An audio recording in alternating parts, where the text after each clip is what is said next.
Okay, today's gumbo. Now, my gumbo is a lot different than what you normally see because mine is gluten-free. So what brings the brown color to gumbo is you make a roux. A roux is made with flour. Gluten-free means you have no flour. So mine is very tomato heavy. But other than that, I try to keep it as close as I can. I created this recipe for a health class I did in school. So there you go. So if you look at it and it doesn't look like normal gumbo, because it's not normal gumbo, it is gluten-free gumbo. And that's what makes a difference. So we need to have ready, we have our onions diced. This is about a quarter of a cup. I shouldn't say a quarter of a cup. It's about, I'd say a quarter of a whole onion, big, diced. Doesn't matter, yellow, white, doesn't matter. This is about a fourth to a half cup of celery. Now, what you want to do is you want to peel your celery. It cooks down better without having all those strings. And then you cut it into really thin, thin slices. Okay, tiny as you can. Okay, these are bell peppers. You don't have to do the red, the yellow, the green. That just makes it pretty. If you only have green, or if that's what's on sale, do whatever. It doesn't change the flavor. And then this is half a jalapeno. There's a few seeds, not a lot. If you want your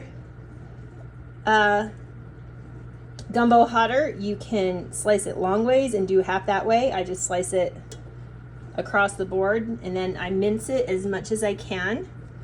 And then minced garlic, and this is what we're going to start with. I've got a pot. I usually have a giant pot, but I'm not making a lot, so this pot is going to be big enough.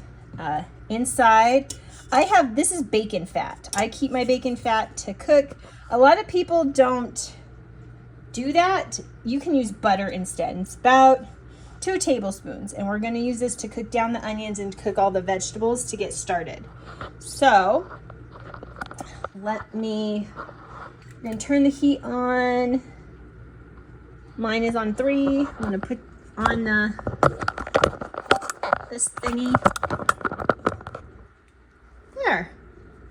And this is a really, really long process, so it's probably going to be more than one video, but we're going to get it started. So the first thing you're going to do is you're going to get your fat cooking, and once you get your fat started to melt, and it melts, you can see it's moving, it'll melt pretty fast.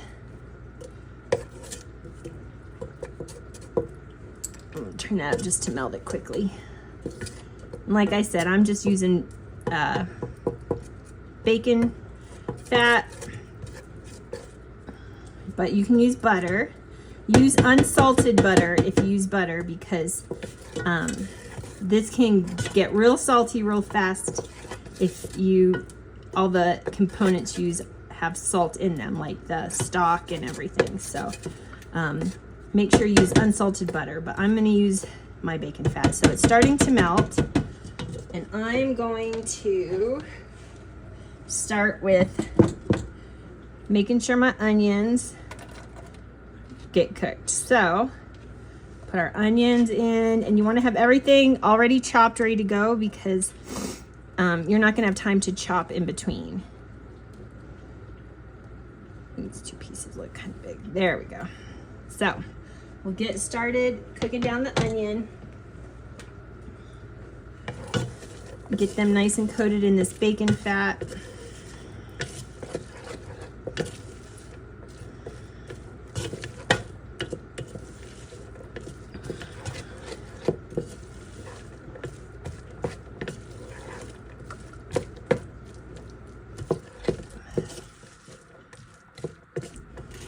Okay, I'm going to pause the video just because these onions can take a little while, so you can see how far down we want them cooked. We want them cooked really far down before we start adding other things. You can hear them start to sizzle. So I'm gonna pause it. We're gonna get these cooked down. I'll be right back. Okay, here's where we want them. You can see they're translucent and they're starting to brown up. You can see, that's what we want. We want that caramelization before we add more things. So next you're gonna get about a tablespoon of the garlic. Let's get it going.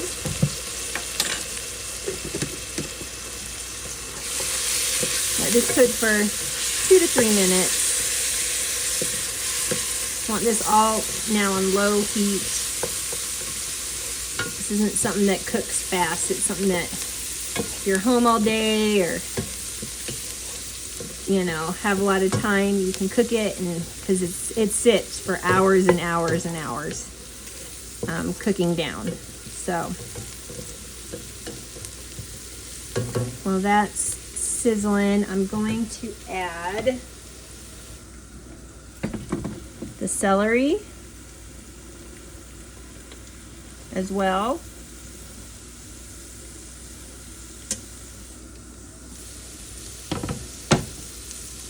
Get that started.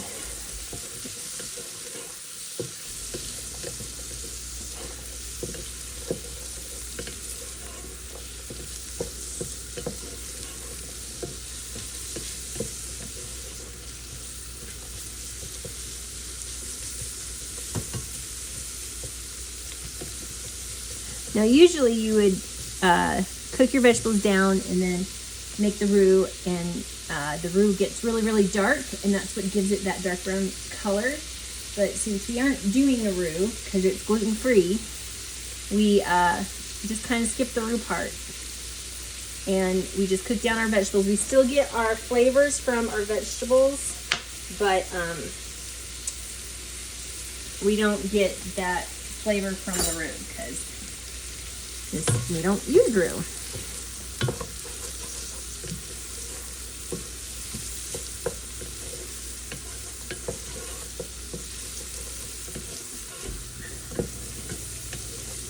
Okay, after a little bit of time, now we're going to put in our bell peppers.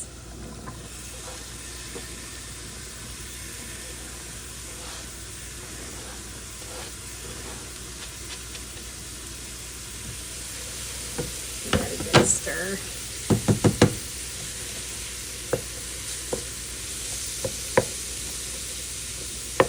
Somebody put this in and cut out all the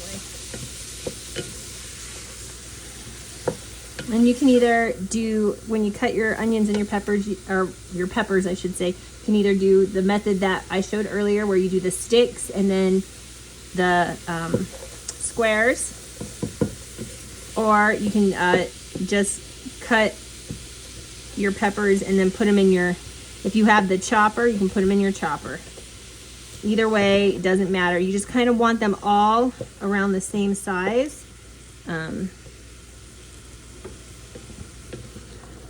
just let that cook down. This is going to cook down for about, it's on low, so don't stress about it burning. But we're going to let that cook down after it's all coated really, really well. You can see the grease, the bacon fat or butter, the bottom. So it's all coated real well. There's not a lot of standing butter or fat. Get everything off the sides, and we're just going to let it cook down for about 6 to 8 minutes. You can start to really smell it. So I'm going to pause it again, let it cook down, and I'll come back and show you what it looks like. Okay, so it's been about 10 minutes. You can see they're starting to cook down. Peppers, because of the skins and all that, take a little while, but that's okay. We don't want them to cook down too much. Now we're going to add the jalapeños.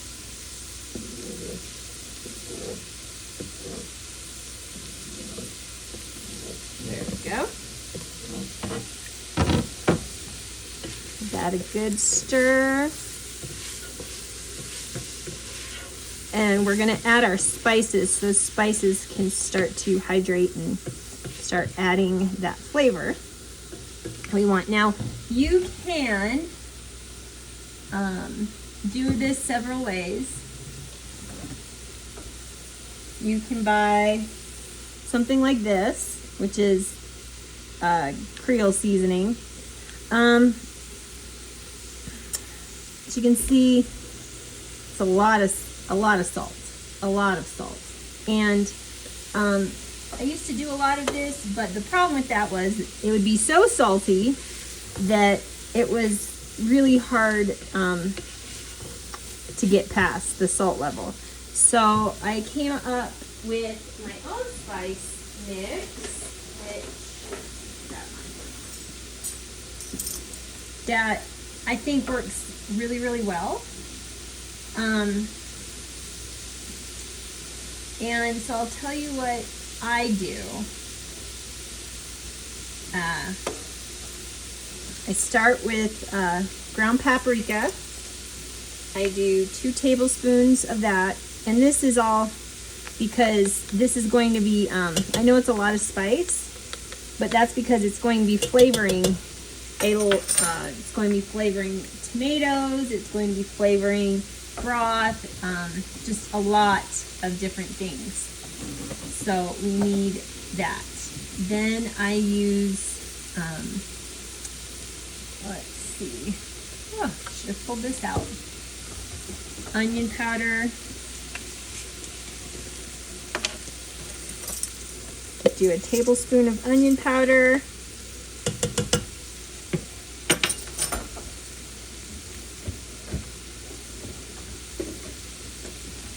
We already put the garlic in.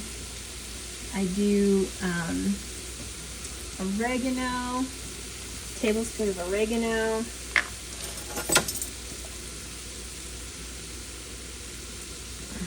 Give this a good stir.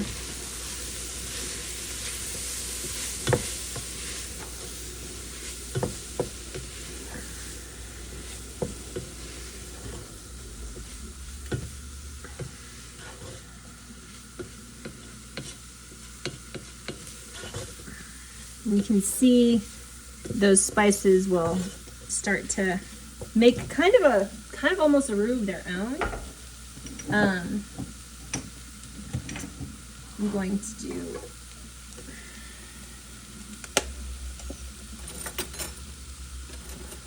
about a half tablespoon of black pepper.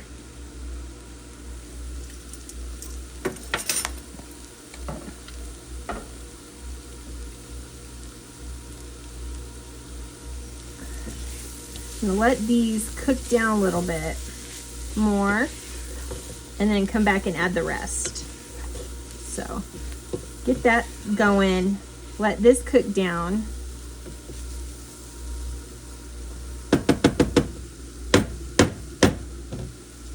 And I'll be right back. Oh, I forgot one thing, thyme. Need about a tablespoon of thyme. I like to use the thyme leaves, dried thyme leaves, and not like the ground thyme for this. I do like the leaves. So I knew I was forgetting something. So put that in there. Give it a good stir. Let those spices start to hydrate in that fat. We're going to cook it down for about another 7 to 10 minutes. And then we'll start to add a little bit more. So I'm gonna pause it. We're gonna let this cook down and I'll be right back. Okay, so that's cooking down. And while that's cooking down, I have started browning the sausage. Now this is andouille sausage. I cut it in coins and then I cut those coins in half. You can either keep them in big coins or you can cut them even smaller than this. Doesn't matter, it's a preference thing. That little bit of fat is good. The andouille sausage has a lot of flavoring in it. We're going to rely on that too to help season our gumbo. So I've browned them pretty well. They're not charred, but they're definitely got, you know, brown on them. They're colored. And I'm just gonna pour it right into this. Try to get as much of the fat. And there really isn't a ton of fat. It's not like bacon. But give that a good stir. You can see it's starting to crust on the bottom, so just scrape all those good bits on the bottom off. Okay. Now, if you want yours a little spicier, what you can do is chili powder. I always add a little bit of chili powder because you can always build it up. And with like the andouille sausage and the jalapeños, you never know how spicy cooking all this down is actually going to get. So I just put a little sprinkle of chili powder in there. I still haven't added any more salt, just because that's something we'll do right at the end. So a nice good and mixed. And then next is the broth. So I'm using beef broth. You can use chicken stock. You can use chicken broth. You can, I usually make my own shrimp stock, but I'm just not doing that today. Just because that's a lot of work. And normally I would do it, but it takes all day long. It takes hours and hours. Added on to the hours and hours at this, there's no way I could do a video for both. So you're gonna get one of these 32 ounces, and you're just gonna pour in the entire thing, because this is going to cook down a ton. Okay, we are going to give this a good stir. We've got our sausage, our peppers, our onions, our celery, garlic, our seasonings. You can see in the broth how all the seasonings floating up. And next you're gonna get your package of boneless, skinless chicken thighs, okay? It's about 2 pounds, because you want the chicken to boil in this. It gives it flavoring, but in my gumbo, my chicken's pretty much shredded chicken, and the easiest way to do that is to have it boil in the seasoning. So all you're gonna do is take them out of the package and put them straight in. I try to spread them out a little bit, just so they cook. We're gonna give it a good stir. And 1 package is enough. It's about 2 pounds. At least the package I got. My gumbo is very meat heavy. I really like it that way. So we're going to make sure all this chicken's covered. We're gonna leave it uncovered because we want it to cook down before we add all the tomato stuff. So I'm going to pause this video. It will probably cook down for the next 2 hours at least. You don't have to touch anything. Don't worry about the fat. Don't worry about anything. Just let it cook down. It'll be on low, so it's not gonna burn. You don't need to adjust seasoning. That will come later. Right now, we just want that chicken and all those flavors to start to develop and marinate, and the chicken to start to break down. And so I'll be back in about 2 hours, so you can see how far it's cooked down. Temperature wise, you want this to be at a rolling boil, like, so you see just little bits of bubbles. So once it gets up to that, if I need to bring the heat up, which you shouldn't, it'll just take longer, but it doesn't matter because it's sitting for 2 hours.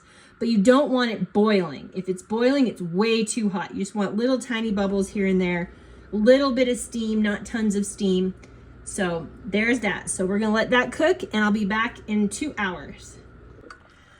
Okay, I'm back. You can see cooked down a lot. The chicken's starting to break apart. It's a pretty dark color, which is what part of it is because I used beef broth. If you use like chicken stock, it won't be so brown. So the last thing you do is add acid, which is either tomato or vinegar. I like to add tomato sauce because I like my gumbo on the tomato heavy side. Now you can either add some tomatoes to this and just eat it as is with your rice. You can add a splash of vinegar, or you can do it like I do it and add the tomato sauce and cook it down some more. So I'm gonna add my tomato sauce.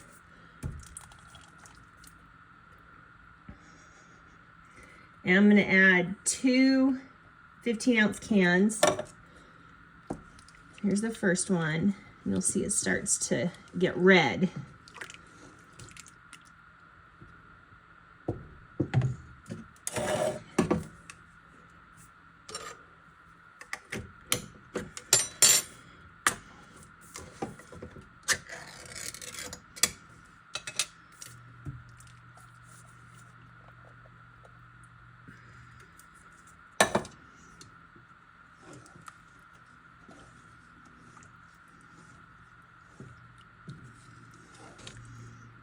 So here's that. Now I'm going to turn up the heat because I want it to cook down more and thicken a little bit.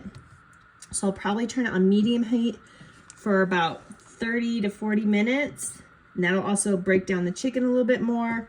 I like it really shredded. If you want it in these big chunks, keep it in these big chunks. So I'm gonna pause. I'm gonna cook it down for another 45 minutes, and then we will add the last 2 things and you'll have gumbo.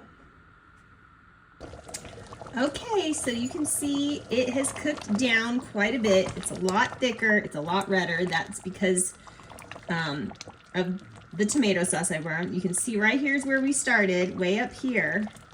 Now it's way down there. So it reduced about, I'd say, 1/2 inch on my pan. I'm not good with that. So, but you can see it's a little thicker. It's still very soupy, which we want. We want it to be soupy because we're still adding some stuff.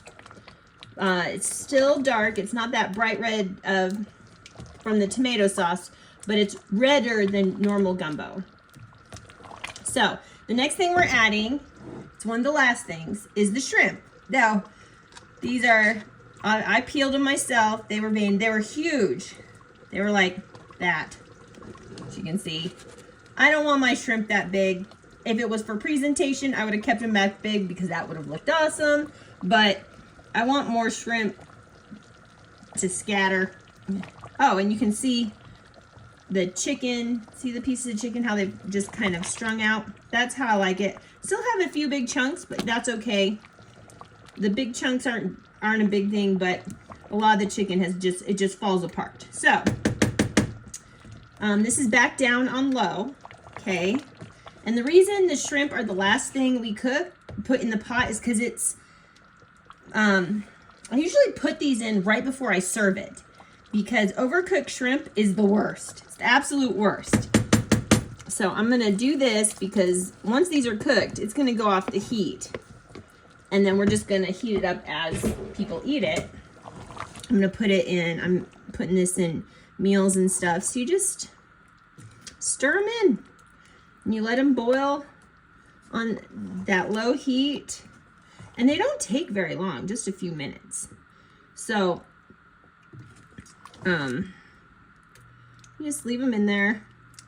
Cook this, it'll start bubbling again. It stopped bubbling because the cold of the shrimp. But cover them all up. Let them sit for about 3-4 minutes.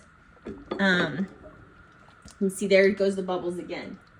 While that was reducing, what I did was I started my rice because gumbo is served with a scoop of rice, So that's almost done cooking. So when the shrimp is all cooked, and I'll pull out a shrimp once it's cooked so you can see it. You can already see that they're starting to turn white and pink. They need a little more time though. So shrimp cook so fast, and it's so easy to overcook them, and then they're rubbery and just not appealing at all. So once the shrimp is cooked, and our rice is done, we're going to do a taste test, see if it needs any more salt. This is where you add your salt, because you've got the salt from the andouille sausage in there. You've got the salt from, like I used bacon fat, so there's salt in that. And then the salt from the seafood. Can be a lot of salt to be adding more salt on. So that's why salt is the very last thing I add to this dish. And it's very rare in gumbo because of all the salty things that are already in it that I need to add salt. If I do, it's very little. But yeah, so we're gonna let that cook for about 5 more minutes. I'm gonna get my green onion ready because and I'll show you the presentation when I'm done, and how I make it. I have special bowls and everything, but yep, so I'm gonna pause it so I can let it simmer for about 5 more minutes. My rice will be done, I'll have my green onions chopped, and we'll be ready to dish up. Okay, it is cooked. My shrimp are good. You can see they've curled. They've got a little sponginess to them. They're completely white. They've got that little sponginess to them. So just get your spoon. You just want the sauce. You don't need anything else. Okay, that's gonna need a little bit of salt, but not much. Probably about a teaspoon. Give it a good stir.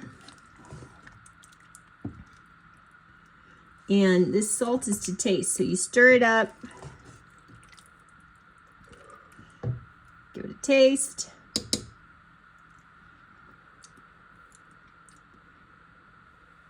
Just about there. A little bit more.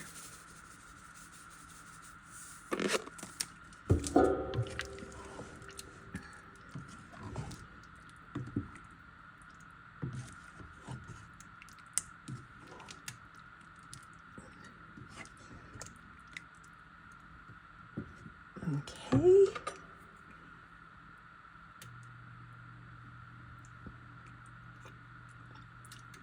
That's it.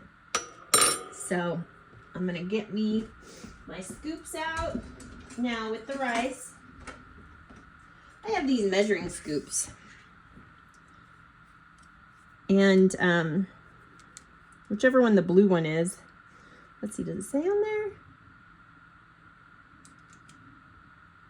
Huh. 2 ounces, 16 ounces. So that's gonna be for my rice. I'm gonna get my ladle for my soup part, my gumbo part. And of course that's in my dishwasher, because I made taco soup yesterday. All right, so this is a gumbo ball. You can see it's not very deep, but it's very, very wide. And I like them this way, so you can, 1, it's pretty presentation, and 2, it shows you, it gives you time to mix your rice. So about 2 ladles of that. Ew. Okay, so there's your gumbo on the bottom. Now I'm gonna take my scoop, and my rice just popped. Gonna get 1 scoop of the floofy rice. And then the last thing you do, so there it is. Just get some green onions. That brings a little bit of brightness to it, that I chopped into the little pieces. Throw it on top. There's your gumbo. So I hope y'all enjoy it. Make sure you turn off your heat or it will burn and overcook your shrimp. So once it's to this point, make sure it's off the heat. It's important. You can see like the chicken's just falling apart. It's got that red color. It's very, very meaty. My gumbo is very meaty. I really like meaty gumbo. So there you go. I hope you enjoy gumbo.